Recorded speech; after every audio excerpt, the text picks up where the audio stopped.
welcome to day 90. Judges 3 to 5 today, and we are starting to meet the actual judges.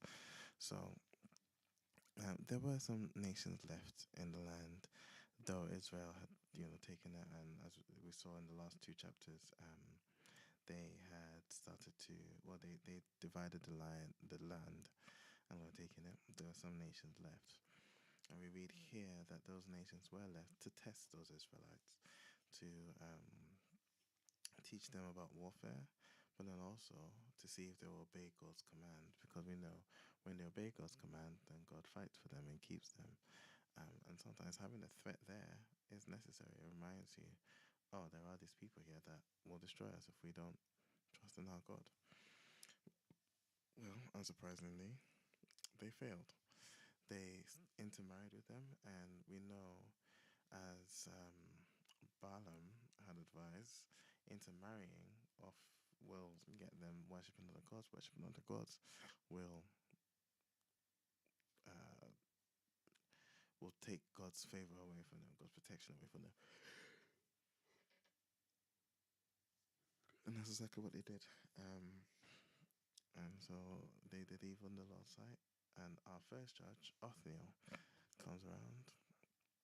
Um, they had started serving images of Baal and Asherah poles, um, and turned them over to the king, um, Cushan at the time.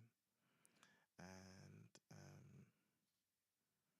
Othniel, yeah, the Spirit of God came upon Othniel, and he went to war with the king and won.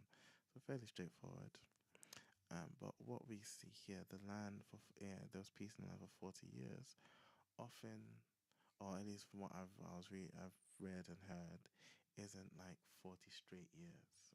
It's actually just the lifetime of Othniel, the lifetime of a person, the lifetime of the significant character or whatever.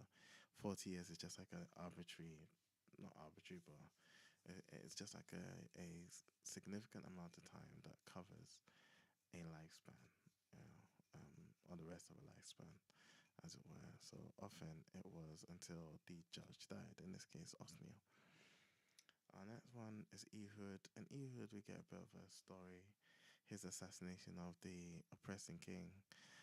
Again, Israelites would do evil, the Lord would give them over to one of the kings, one of the peoples around them. This time it was King Eglon, who was apparently so morbidly fat that a foot-long dagger would like penetrate and didn't come out, if that makes sense, which is crazy.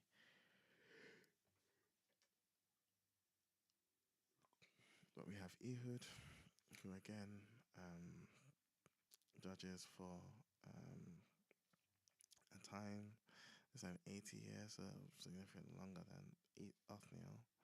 And then there's Shemgar, who we don't get much of a story about him, but one of his accolades is killing 600 with an ox goad, which is crazy.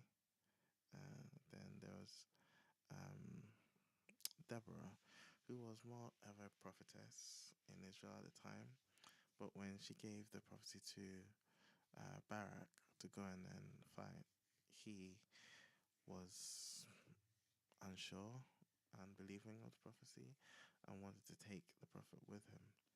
And she obliged, but in doing that, it's a bit of a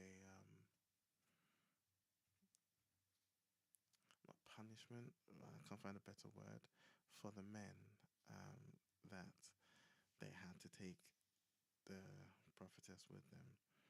Um, and thus, the honor actually will go to a woman.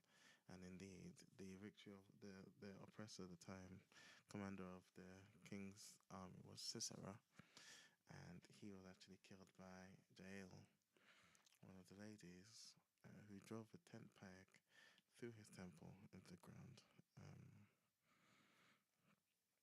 And in Judges 5, it's just a song of Deborah that talks about the war, the lack of the other tribes, and how Sisera was eventually killed.